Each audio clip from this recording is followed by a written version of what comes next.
सुर माने देवता, जिनकी हम आप सब पूजा करते हैं। करते नहीं करते हैं? देवी देवताओं की पूजा करते हैं। कभी शुक्रवार का व्रत रखते हैं, कभी सोमवार का व्रत रखते हैं, कभी पीपल पे जल चढ़ाने जाते हैं, और कभी मंदिर में जाते हैं, कभी यहाँ जाते हैं, कभी किसी पेड़ में देवी निकल आती हैं। तो हैं, और उन सभी देवी देवताओं की हम पूजा करते हैं, उनको बड़ी श्रद्धा से सर नवाते हैं। लेकिन गोस्वामी जी महाराज क्या कह रहे हैं कि सुर दुर्लभ सद ग्रंथन गावा। ये जिनकी आप पूजा कर रहे हो, जिन देवताओं को आप बड़ा मान रहे हो, वो कह रहे हैं कि हमें ये शरीर दुर्लभ है। यदि हमें दोबारा मौका मिल जाए और ये मनुष्य शरीर मिल जाए तो हम कुछ उस भगवान का भजन कर लें। अब यहाँ ये बात समझने की है, बड़ा गौर से समझिए। अगर सत्संग में बैठे हैं, आप सत्संग की बातों को पकड़ेंगे, सुनेंगे, तो निश्चित रूप से आपको ज्ञान में वृद्धि होगी। ये मेरे शब्द नहीं है, ये महापुरुषों के शब्द है। महापुरुष माध्यम बना लेते हैं किसी को, और आप महापुरुषों की वाणी को सुने समझें तो निश्चित रूप से आपका कल्याण होगा। तो इसमें आप गुरु महाराज कहते हैं कि भाई महात्मा आपको समझा रहे हैं ये बात कि देवता ये विनय कर रहे हैं, ये प्रार्थना कर रहे हैं कि हमको ये मनुष्य शरीर दोबारा मिल जाए और उस भगवान की हम भक्ति कर लें। क्योंकि गुरु महाराज कहते हैं कि जो इस शरीर के बाद जो शरीर मिलता है, देवताओं का जो शरीर है वो सूक्ष्म रूप में होता है, कारण रूप में होता है। तो उस सूक्ष्म रूप में या कारण रूप में या फिर और ऊपर जाएंगे शब्द रूप में, तो इस सब में आप कोई भक्ति नहीं कर सकते, भोग भोग सकते हैं। स्वर्ग में आप जाएंगे तो आपके स्वर्ग के नाना प्रकार के आप भोग भोग लेंगे, लेकिन वहां आप चाहे कि हम कोई भक्ति कर लेंगे तो भक्ति नहीं कर पाएंगे। कहा गया है स्वर्ग के बारे में, पूर्ण क्षीणे मृत्यु लोके। जितने दिन का आपका 1000 वर्ष का आपका पुण्य है, तो 1000 वर्ष तक वहां रहोगे। कोई दुख नहीं, कोई तकलीफ नहीं, कोई रोग नहीं, कोई शोक नहीं, कोई मृत्यु नहीं। लेकिन जैसे ही 1000 वर्ष की आयु पूरी होगी, वहां का भोग समाप्त होगा, आपको यहाँ मनुष्य शरीर में भेज दिया जाएगा। पूज्य हुजूर महाराज जी सुनाते हैं कि आपने बड़े अच्छे कर्म किए, आपको स्वर्ग मिल गया, आपने तपस्या की, और 1000 वर्ष के बाद सुख भोगने के बाद आपको फिर मनुष्य शरीर मिला। और मनुष्य शरीर स्वर्ग के देवी देवताओं को जो सुख भोग कराते हैं, आपने देखा होगा कोई कोई मनुष्य बड़े भाग्यशाली होते हैं, बड़े हष्ट-पुष्ट सुंदर भी होते हैं, और ऐसे घरों में पैदा होते हैं कि उनको जन्मजात अरबों खरबों की संपत्ति मिलती है, करोड़ों के मालिक होते हैं। उनका एक रत्ती भी उसमें मेहनत नहीं होती, उन्हें बैठे बिठाए करोड़ों की संपत्ति मिल जाती है, उनको नहीं पता पैसे की वैल्यू। फिर क्या होता है, पूज्य महाराज जी इस बात को कहते हैं कि जिसको बहुत पैसा मिल जाए, जिसके पास अथाह पैसा हो, पावर हो, तो फिर उसके अंदर क्या बुराइयां नहीं आती हैं? अहंकार आता है, और अहंकार के साथ 10 बुराइयां आती हैं। और जैसे ही बुराइयां आएंगी, आप हिंसा हत्या करोगे, आप मांस मछली खाओगे, आप शराब पियोगे, तो आपको फिर नर्क और 84 में भेज दिया जाएगा। क्या मिला? और नर्क और 84 की आयु कल्प कल्पों तक होती है, युगों युगों तक, 4 युग एक चौकड़ी होती है, और उसके बाद कितने चौकड़ी के बाद वो कल्प बनते हैं, ये बड़ा विस्तार है। तो इतने समय तक संत महात्मा कहते हैं कि फिर आपको ये यातनाएं झेलनी पड़ती हैं। नर्क की यातनाओं के बारे में सूक्ष्म सा वर्णन किया। 84 क्या है? ये जितनी योनियां आप देख रहे हैं, पशु पक्षी की, पेड़ पौधों की, ये 4 खान 84 लाख योनियां, अंडज, पिंडज, उखमज और स्थावर, ये 4 खाने हैं।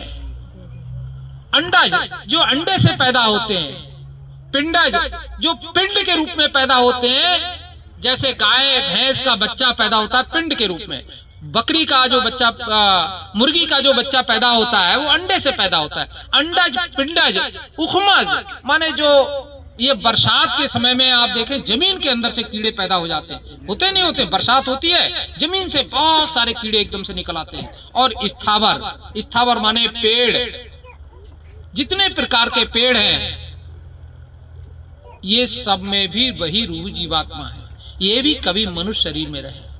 अब आप कल्पना करिए एक कुत्ता है, आपके गली में बहुत सारे कुत्ते होते हैं, गधे देखे होंगे, घोड़े देखे होंगे, गाय भैंस देखी है। कुत्ते आपस में भिड़ जाते हैं। एक कुत्ते ने दूसरे कुत्ते की गर्दन को पकड़ा और झिझोड़ दिया और बिल्कुल उसकी गर्दन को मांस निकाल लिया। अब कुत्ता का कहीं और चोट लग जाए वो अपने चाट कर ठीक कर लेता है, लेकिन अपने मुंह से अपनी गर्दन कैसे चाटेगा? आपने उस कुत्ते की हालत देखी, जिसकी गर्दन का मांस लटका पड़ा है और वो गली गली घूम रहा है। कितनी पीड़ा, कितना कष्ट उसके जीवन में होगा। उसमें कीड़े पड़ जाते हैं। कोई उसके कष्ट को समझ सकता है कि कोई दवाई देने वाला होता है? भूख प्यास से बेहाल इस दरवाजे जाता है, जिस दरवाजे जाता है उसकी गंदगी देखकर सब कोई उसको डंडा मार के भगा देते हैं। लेकिन वह कुत्ता जिसकी आप इस तरह से अनादर कर रहे हैं, वह भी एक समय में हमारे आप की तरह मनुष्य था।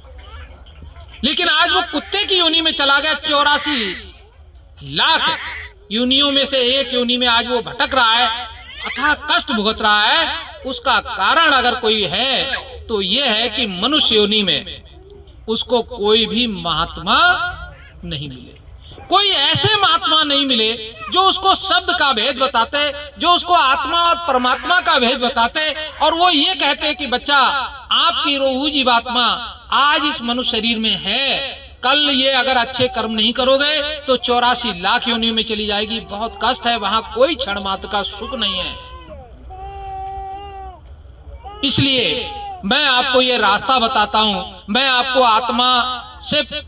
आत्मा का परमात्मा से जो मिलन है, उसको मिलने का, मिलाने का जो भेद है, वो मैं आपको बताता हूं। और इस रास्ते पे जो मुसीबत आएगी मैं आपकी मदद करूंगा। अगर ये कोई महात्मा मिल जाता उस कुत्ते को जो आज कुत्ते की योनि में कष्ट भुगत रहा है, जब वो मनुष्य शरीर में था, यदि उसको कोई ऐसा महात्मा मिल जाता तो आज उसको वो तकलीफ नहीं होती। तो संत महात्मा अपने सत्संग में ये फरमाते हैं कि आप बड़े भाग्यशाली हो। आपको करोड़ों जन्मों का जो पुण्य है वो इकट्ठा होने के बाद आपको ये मनुष्य शरीर मिल गया।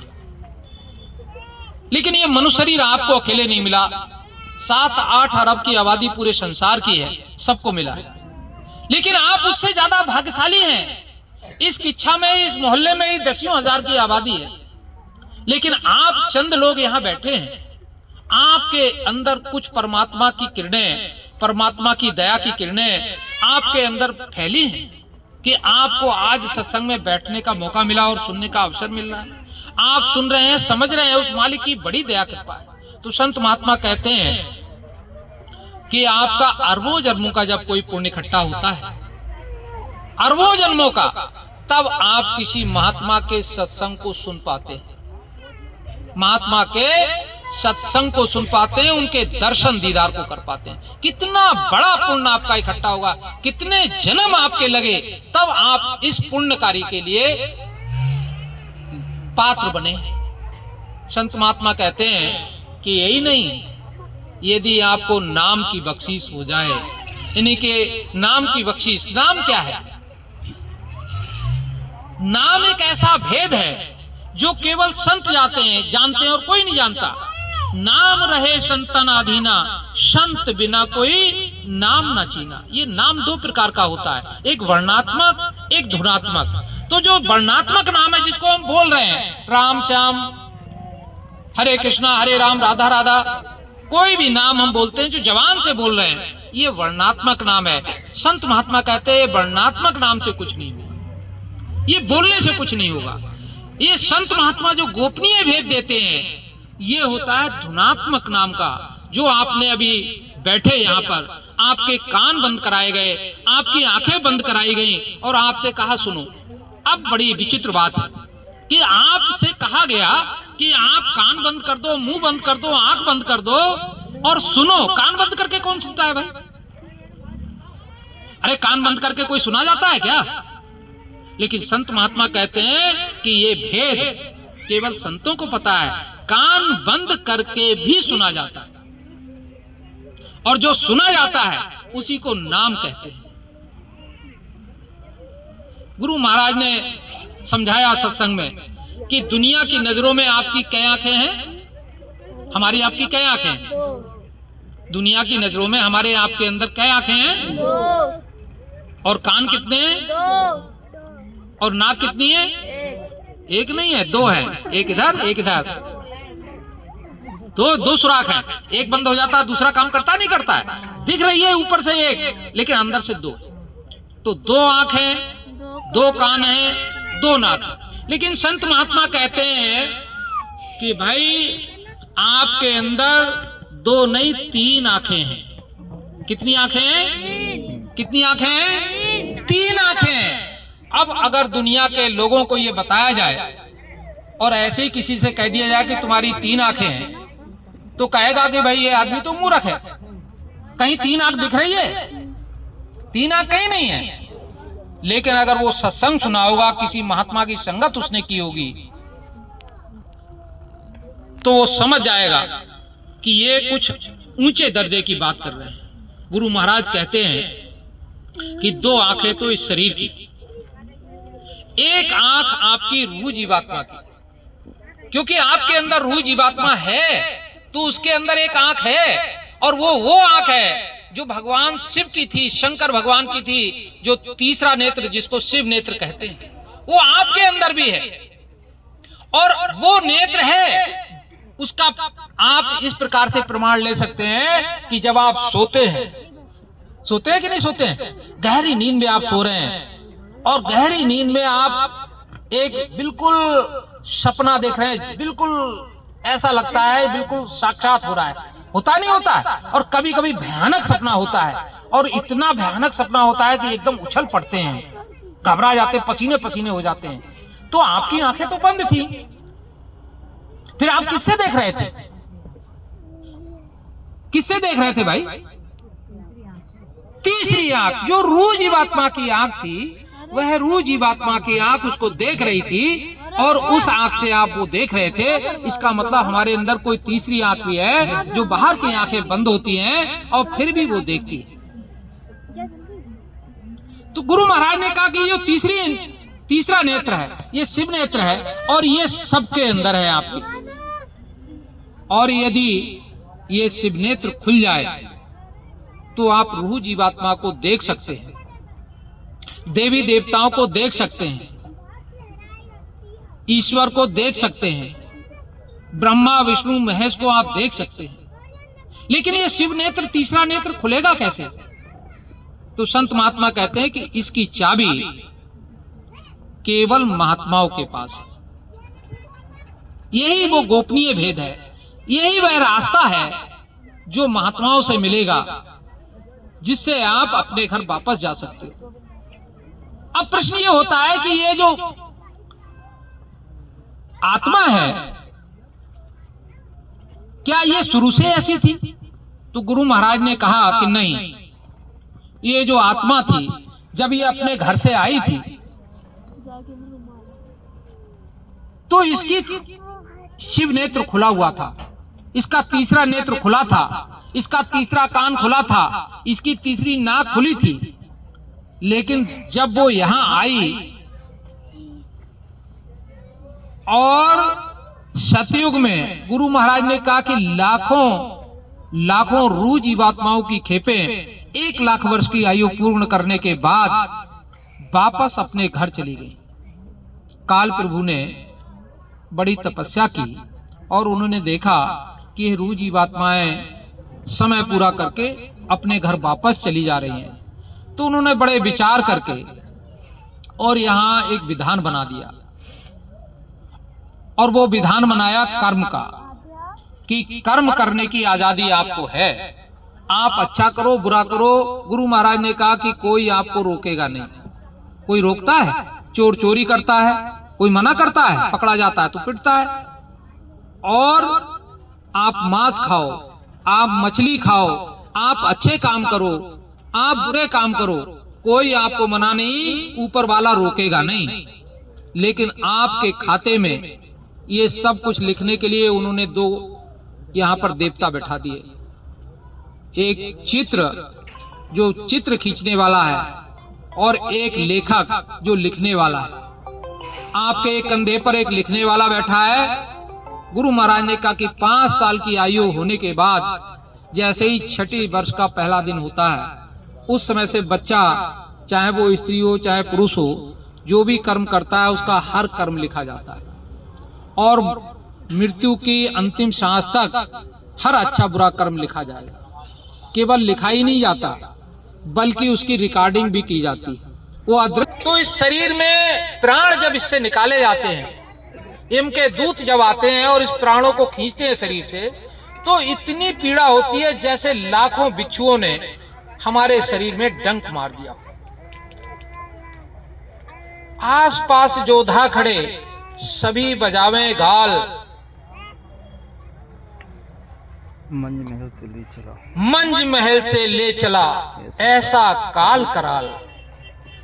आपका यो महल है शरीर रूपी, इससे अंदर ही अंदर वो खींचता है। गुरु महाराज ने कहा कि यम के दूत भयंकर कांटेदार मुगदर मारते हैं, क्योंकि आपका मोह इस संसार से होता है, आप शरीर छोड़ना नहीं चाहते। वो आपसे कहते हैं कि रामलाल चलो, आप कहते हैं नहीं नहीं अभी तो मैं नहीं जाऊंगा, मैंने बेटे का ब्याह नहीं किया, अभी तो मेरी नातिन की शादी रह गई है, अभी तो ये काम रह गया, अभी अभी मैंने बड़ा अच्छा मकान बनाया था, थोड़े दिन मुझे रहने दीजिए इसमें, अभी तो मेरी बहू आई है, नहीं नहीं इसके हाथ की रोटी नहीं खाई है।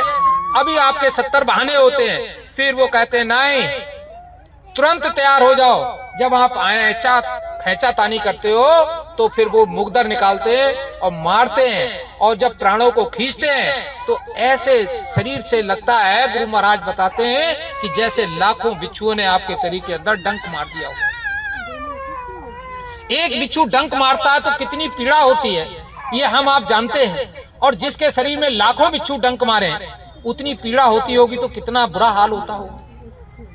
संत महात्मा कहते हैं कि उस समय पर जब आप जय गुरुदेव बोलोगे मैं आपको मिलूंगा, और वो भयंकर भयंकर काले चेहरे वाले जो यम के दूत होते हैं, जिनके भयंकर काले चेहरे देखकर लोगों की टट्टी और पेशाब तक निकल जाती है, डर के मारे उनकी भयंकर आवाज और भयंकर चेहरा होता है, वो सारे यम के दूत इस पावन पवित्र परमात्मा के नाम मात्र से दूर भाग जाते हैं।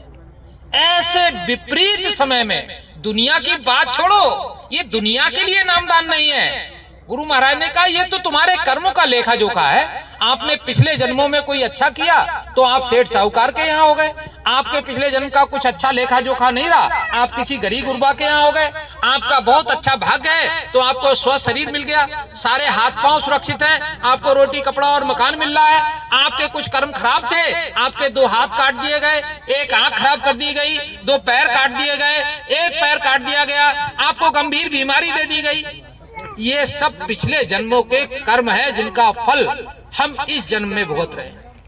इस जन्म में जो हम करेंगे वो हमको आगे मिलेगा, ये प्रारब्ध फल है। गुरु महाराज ने कहा कि जो आपकी किस्मत में लिख गया है, और बच्चा जब माँ के गर्भ में होता है उसी समय उसके कर्म का लेखा जोखा, लाभ हानि जीवन मरण यश अपयश विधिहात, ये विधि विधाता ने माँ के पेट में ही उस बच्चे का सब कुछ लिख दिया जाता है कि उसको क्या करना है, और वैसी ही परिस्थिति बनेगी, और जो आपकी किस्मत में है वैसे ही आपको मिलता जाएगा। आप आज जो कर रहे हैं वो अगले के लिए कर रहे हैं।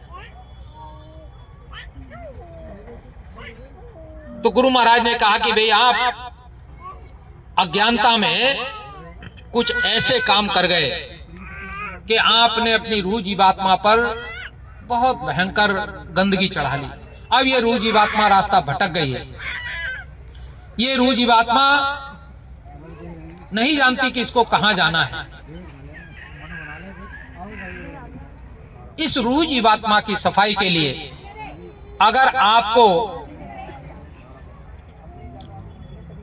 सत्संग रूपी जल और नाम रूपी साबुन मिल जाए तो आपकी सफाई हो सकती है, अन्यथा आपको कोई बचाने वाला है नहीं।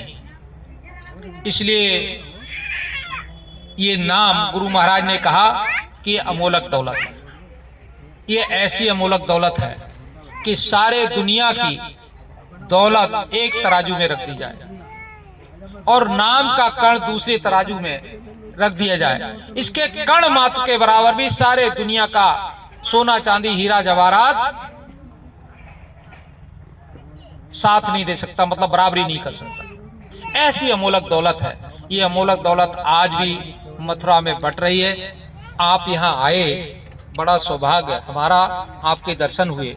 हम आपसे सबसे आग्रह करते हैं, ये अनुपम ज्ञान है, अनूठा ज्ञान है, दिव्य ज्ञान है, अमोलक ज्ञान है। ये ज्ञान आपको कहीं पढ़ने लिखने को नहीं मिलेगा, कोई आपको देगा नहीं। इस ज्ञान को प्राप्त करने के लिए आप थोड़ा अपना कीमती समय निकालें और मथुरा चलें। इस बार 8 दिसंबर से 12 दिसंबर का कार्यक्रम मथुरा में है, भंडारे का। वहां आप सत्संग को, इसको विस्तार से वहां पूज्य महाराज जी आपको आत्मा परमात्मा का पूरा भेद ये 2.5-3 घंटे में समझाते हैं कि कैसे इस शरीर में आके रूह जीवात्मा ये फंस गई है और कैसे ये निकलेगी। ये वो भेद है कि जहां आपका कोई साथी साथ नहीं देता है, ना पति ना पत्नी ना रुपया ना पैसा ना धन ना दौलत, कोई चीज जब साथ नहीं देती है, वहां पर ये नाम की बख्शीश आपका साथ देगी। सिकंदर, जिसके बारे में कहा जाता है विश्व विजेता बनने का स्वप्न लेकर निकला, और जब भारत आया और यहां से जब गया, महात्माओं ने उसको कहा कि तेरी मृत्यु ऐसे होगी। अफगानिस्तान के रास्ते जाते हुए उसकी मृत्यु हुई, खुले आसमान के नीचे। उस समय पर कोई वैद्य ओझा काम नहीं आया। उसकी आखिरी इच्छा थी कि सारे संसार की कोई दौलत ले ले, वो अपनी माँ से बड़ा प्यार करता था। मेरे इतना समय मुझे मिल जाए कि मैं अपनी माँ से 2 बात कर लूं। लेकिन वैद्य ओझाओं ने सबने हाथ खड़े कर दिए। तब सिकंदर ने कहा कि मेरा अंतिम समय अब निश्चित है, तो मेरे दोनों हाथ मेरे कब्र से बाहर निकाल दिए जाएं, जिसे सारी दुनिया ये देख ले कि सारे संसार को विजय करने वाला ये सिकंदर आज इस संसार से खाली हाथ जा रहा है। तो हे प्रेमी भाई बहनों, ये जितने नाते रिश्ते हैं इस संसार के हैं, इनको गुरु महाराज ने कहा कि खूब निभाइए, लेकिन अपनी रूह जीवात्मा जो आपकी सच्ची साथी है, इस रूह जीवात्मा का साथ देने वाला जो शब्द है, इसका भेद आप ले लीजिए, जिससे मृत्यु के समय, अंतिम समय जब आपका कोई साथी नहीं होता है, ये शब्द साथी होता है, नाम साथी होता है, वह आपका साथ दे और आपकी रूह जीवात्मा ये भटके नहीं। रूह जीवात्मा कब भटकती है पता है? गुरु महाराज ने कहा, आप इस तरह से समझ सकते हो, हर चीज का विज्ञान है कि जैसे कोई व्यक्ति की हत्या कर दी जाती है या कोई व्यक्ति आत्महत्या कर लेता है, उसको उस समय पे कोई यम के दूत बुलाने नहीं आते, क्योंकि वहां से तो कोई फरमान आया नहीं। तो वो रूह जीवात्मा इस शरीर से निकल जाती है और निकलकर प्रेत योनि में चली जाती है, क्योंकि ऊपर का रास्ता उसको पता ही नहीं है। यम के दरबार से बुलावा आया नहीं, यमदूत आए नहीं, उसको ऊपर का रास्ता पता नहीं, इसलिए वह रूह जीवात्मा यहाँ भटकती है और वो प्रेत योनि में चली जाती है। उसका मुंह होता है लेकिन सुई की नोक के बराबर होता है, पेट उसका बहुत बड़ा होता है, उसको हमेशा भूख सताती है। और ऐसी रूह जीवात्माएं जब किसी व्यक्ति, स्त्री पुरुष पे उसके शरीर में प्रवेश कर जाती है तो कितना कष्ट देती है। हमने आपने इस चीज को अनुभव किया होगा कहीं ना कहीं, कभी ना कभी। वो शरीर उस रूह जीवात्मा के बस में चला जाता है और वो रूह जीवात्मा उसको कष्ट देती है, कई के प्राण भी हर लेती है और बहुत बीमार करती है। और वो रूह जीवात्मा जिस शरीर पर होती है, फिर वो व्यक्ति अपने बस में नहीं होता, रूह जीवात्मा जैसा कहती है वैसा वो करता है। इसका मतलब रूह जीवात्मा का अस्तित्व है। और वही आत्मा, रूह जीवात्मा, इस शरीर से निकलने के बाद उसको मार्गदर्शक की आवश्यकता है, नहीं तो वो रूह जीवात्मा प्रेत आत्मा की तरह वो भटक जाती है या 84 लाख योनि में चली जाती है। इसलिए हे प्रेमी भाई बहनों, ये सौभाग्य आपको मिला है, ये लघु सत्संग है। आप इस सत्संग का लाभ लें और 8 से 12 तारीख को होने वाले कार्यक्रम में चलें। 10 तारीख का ये नामदान का दीक्षा वहां दी जाएगी। रहने खाने की आपकी व्यवस्था है। आप आइए, नए लोग आते हैं, पुराने लोग आते हैं, उनकी व्यवस्था करते हैं नए लोगों की। तो आप लोग इस बार जरूर मथुरा चलिए, इस सत्संग को सुन लीजिए। लेकिन इससे पहले गुरु महाराज ने कहा कि आज आप सत्संग में आए, आप लोग बड़े भाग्यशाली हैं। आज इस सत्संग में आने पर एक संकल्प ले लीजिए, और वो संकल्प है आज से आप शाकाहारी रहेंगे। क्या रहेंगे? शाकाहारी। क्या रहेंगे? जोर से बोलिए, क्या रहेंगे? शाकाहारी। गुरु महाराज ने कहा कि ये जीव हिंसा हत्या ये महापाप, जिस जीव को आप बना नहीं सकते उसको बिगाड़ने का भी अधिकार आपको नहीं। किसी पशु पक्षी की हिंसा हत्या करना ये महापाप है और ये सीधे नर्क में आपको ले जाएगा। इसलिए जाने अनजाने आपसे कोई गलती हो गई है उसके लिए उस मालिक से क्षमा प्रार्थना करिए और आज से मांस, मछली, अंडा और शराब का सेवन ये बंद कर दीजिए। गुरु महाराज का आदेश है। ये शरीर बनाया हुआ उस परमात्मा का सच्चा हरि मंदिर है। आपके बनाए हुए मंदिर में जब आप कोई मांस, मछली, अंडा, शराब नहीं डालते हैं तो उस परमात्मा के बनाए हुए मंदिर में आप अंडा, मछली और मांस डालेंगे तो वो परमात्मा क्या खुश होगा? अरे आपके मंदिर में डाल दो तो आप खून की नदियां बहा देते हो, लाठी बरछे भाले निकाल लेते हो, लोगों को मारते तोड़ते हो कि तूने दिखता नहीं कि मैंने मंदिर की साफ सफाई की थी, यहाँ भगवान विराजमान है और तूने इसमें गंदा डाल दिया। ये ईंट पत्थर का बनाया हुआ ये बेजान, उसमें आपको इतना क्रोध आता है, लेकिन उस परमात्मा ने बोलते चालते जीते जागते इस हरि मंदिर को बनाया है और इसमें हम अज्ञानता से मांस, मछली, अंडा, शराब का सेवन कर रहे हैं तो क्या वो परमात्मा नाराज नहीं होगा? जब वो नाराज होगा तो कड़ी सजा दे देगा। इसलिए हे प्रेमी भाई बहनों, आज से शाकाहारी रहने का हम आप संकल्प लें और दूसरों को भी शाकाहारी रहने के लिए प्रेरित करें। माताओं बहनों से विशेष आग्रह यह है कि आपकी रसोई पाक और पवित्र होती है। वहां भगवान का भोग लगता है, वहां भगवान का भोजन तैयार होता है। आप अपने रसोई पर, आप अपने घर की देरी पर मांस, मछली, अंडा, शराब बिल्कुल मत घुसने दीजिए। अपने पति महोदय से अगर खाते पीते हैं तो हाथ जोड़ लीजिए कि आप नहीं मानते हैं, बाहर कुछ भी करिए, लेकिन मेरे बच्चे और मैं आपके इस काम में सहभागीदार नहीं हूं। ना उनको बनाकर दीजिए, ना उनको उसमें प्रोत्साहित कीजिए। धीरे धीरे पति महोदय भी आपके ही रंग में रंग जाएंगे। ये उस मालिक की दया हो जाती है, क्योंकि अकेला आदमी बहुत समय तक रहता नहीं। जब आप उनको परोस के खिलाती हैं, बना के खिलाती हैं, तो उनका मन बढ़ जाता है और वो अंडा खुद भी खाते हैं, मांस खुद भी खाते हैं, बच्चों को भी खिलाते हैं, आपको भी खिलाते हैं। और फिर धीरे धीरे आज महिलाएं भी पुरुषों का साथ देते हुए शराब पीने लगी। महिलाएं, जिसने भगवान कृष्ण को पैदा किया, जिसने राम को पैदा किया, जो महावीर को पैदा करने वाली हैं, बड़ी बड़ी वीर पुरुषों को पैदा करने वाली वीरांगनाएं, आज वो जब मांस खाने लगेंगी, जब वो शराब पीने लगेंगी, तो उनके हाथ से क्या पैदा होगा? वीर पैदा नहीं होगा, राक्षस पैदा होंगे। वही राक्षस जो तुम्हारी गर्दन पे पांव रखेंगे। इसलिए हे माताओं, हे बहनों, आप ध्यान रखो। यदि आप चाहती हो कि आपके बच्चे आपका सम्मान करें तो उनको अच्छे संस्कार दो और गर्भावस्था में कोई भी अखाद्य पदार्थ किसी भी सूरत में ना खाओ। गर्भावस्था में वीर अभिमन्यु की कहानी आपने सुनी होगी। वीर अभिमन्यु महाभारत का जो चक्रव्यूह तोड़ने का ज्ञान था, उन्होंने गर्भ से ये ज्ञान अर्जित किया था। आप ये समझ लो, गर्भ में जो बच्चा होता है, जो मां करती है, जो मां सुनती है, वो सब बच्चा सीखता है। इसका प्रमाण है, आज आप शादियों में देख लीजिए कि 2-2, 2.5 साल के बच्चे ऐसा नृत्य कर रहे हैं कि अच्छे ट्रेंड लोग नृत्य नहीं कर सकते। वो 2.5 साल का बच्चा, 1.5 साल का बच्चा, वो कैसे स्टेज पे नाच रहा है? क्योंकि जब बच्चा मां के पेट में था तो डॉक्टरों ने कहा कि अब आपको काम करने की जरूरत नहीं है, क्योंकि उनको तुम्हारा पेट फाड़ना है। इसलिए उन्हें आराम करवा दिया। अगर आप काम करते रहते, आपकी मांसपेशियां ढीली रहती, आपके शरीर के रक्त का संचार बढ़ता, बच्चा नॉर्मल डिलीवरी से होता, तो पैसे आप नहीं देते। इसलिए उन्होंने कहा नहीं, बड़ा खतरा है, आप काम मत करना, आप आज से ही आराम करना। और पहला बच्चा है तो सास और उसकी नंद और उसके पति और उसके ससुर सब सेवा में लग जाते हैं। बिस्तर से मत उठना बेटा, तू बिस्तर पे लेटी, अरे बीमार है क्या?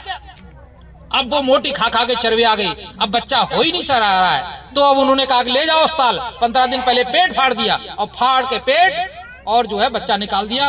अब उनका शरीर बेकार।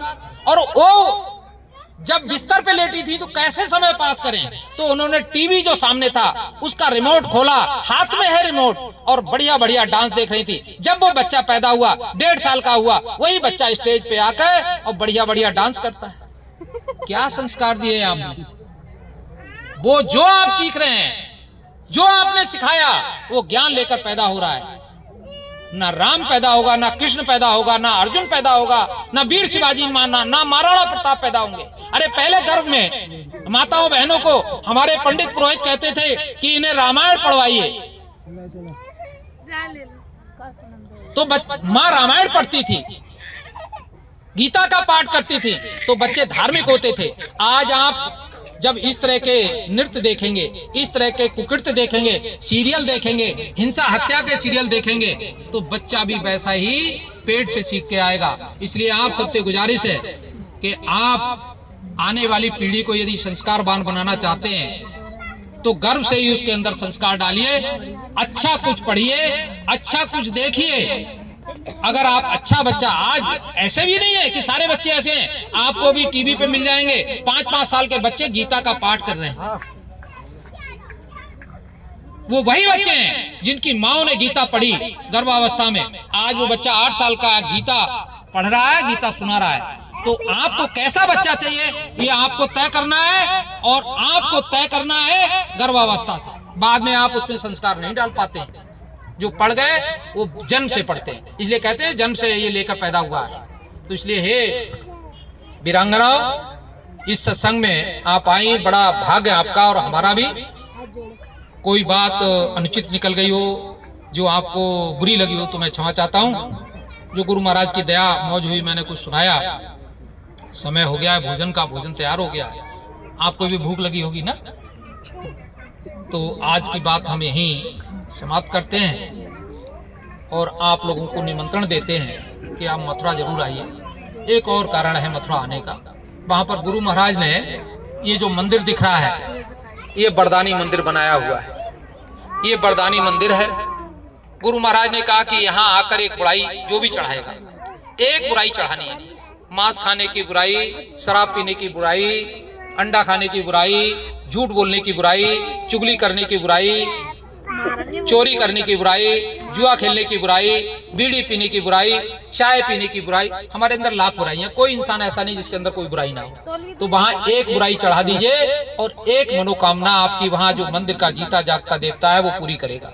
लाखों लोग जा रहे हैं और दोनों हाथों में मुराद लेके आ रहे हैं। इसलिए आपसे गुजारिश है उस मंदिर के जरूर दर्शन करें, मंदिर के देवता के दर्शन करें, वहाँ एक बुराई अपनी चढ़ाएं और एक मनोकामना पूरी करें। ऐसा वरदानी मंदिर इस विश्व में और कोई है नहीं दूसरा। इसलिए आप इसका लाभ लें। आप किस्मत वाले हैं जो आज आप इस सत्संग में आए। हमारी गुरु महाराज से अरदास है कि इन सबको मालिक बुद्धि दें, सद्बुद्धि दें और सबको मथुरा आने की प्रेरणा दें। और आप लोग मन बनाइए। गुरु महाराज कहते हैं बस मन बना लो, सारी परिस्थिति आपकी बन जाएगी। और एक बार आप मथुरा जरूर आओ। मथुरा आकर सुनो समझो, अच्छा लगे तो मान लेना, नहीं अच्छा लगे तो छोड़ देना। कोई पाबंदी नहीं है कि आप एक बार चले गए तो बंद जाओगे। अच्छा लगेगा तो लोग बार बार जाते हैं, जिनको अच्छा नहीं लगता है वो छोड़ देते हैं। तो आप भी आइए एक बार हमारे कहने से। और इस बार अभी समय नजदीक है। जो लोग चलना चाहते हैं 7 तारीख को यहाँ से ट्रेन है, जिनका रिजर्वेशन है चल सकते हैं, नहीं तो 8 को 11 बजे ट्रेन है। उससे आप दिन में आइए, शाम को 8 बजे तक पहुंच जाएंगे। 11 बजे यहाँ से चलेंगे और वहाँ आपके रहने के लिए, खाने के लिए बढ़िया भंडारा चलता है, रहने के लिए टेंट है, लेकिन थोड़ा पहले बता देंगे तो और अच्छा रहेगा। तो आप आइए, किसी भी सत्संगी का साथ पकड़ लिए, जिनके माध्यम से आप यहाँ तक आए हैं उनके माध्यम से आप मथुरा तक भी पहुँच जाएंगे। इन्हीं शब्दों के साथ मैं अपनी वाणी को विराम देता हूँ। बोलो जय गुरुदेव, जय गुरुदेव। नाम किसका? प्रभु का, प्रभु का पावन पवित्र नाम, जय गुरुदेव। संत सदगुरु का जगाया हुआ नाम, जय गुरुदेव। ये नाम नहीं इंसान का, ये नाम है भगवान का, कलयुग का कल्याणकारी नाम, जय गुरुदेव। जन जन को सुख देने वाला नाम, जय गुरुदेव। आज के मालिक और मसीहा का नाम, जय गुरुदेव। प्रेम से बोले जय गुरुदेव। जय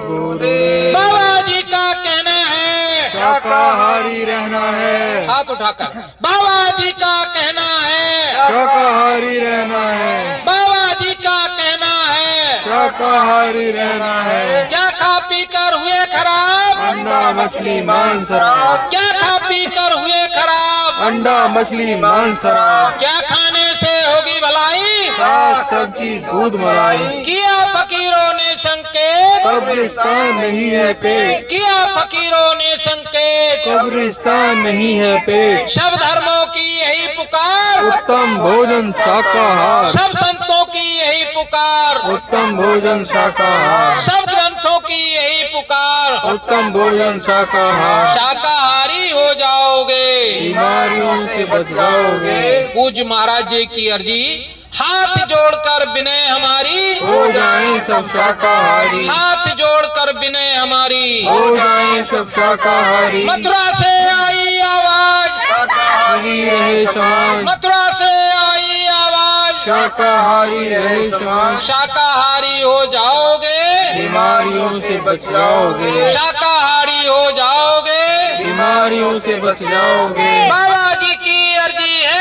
आगे आपकी मर्जी है, बाबा जी की अर्जी है, आगे आपकी मर्जी है। बाबा जी का कहना है, शाकाहारी रहना है, बाबा जी का कहना है। शाकाहारी रहना है। जय गुरुदेव। जय गुरुदेव। भाई सुमित जी ने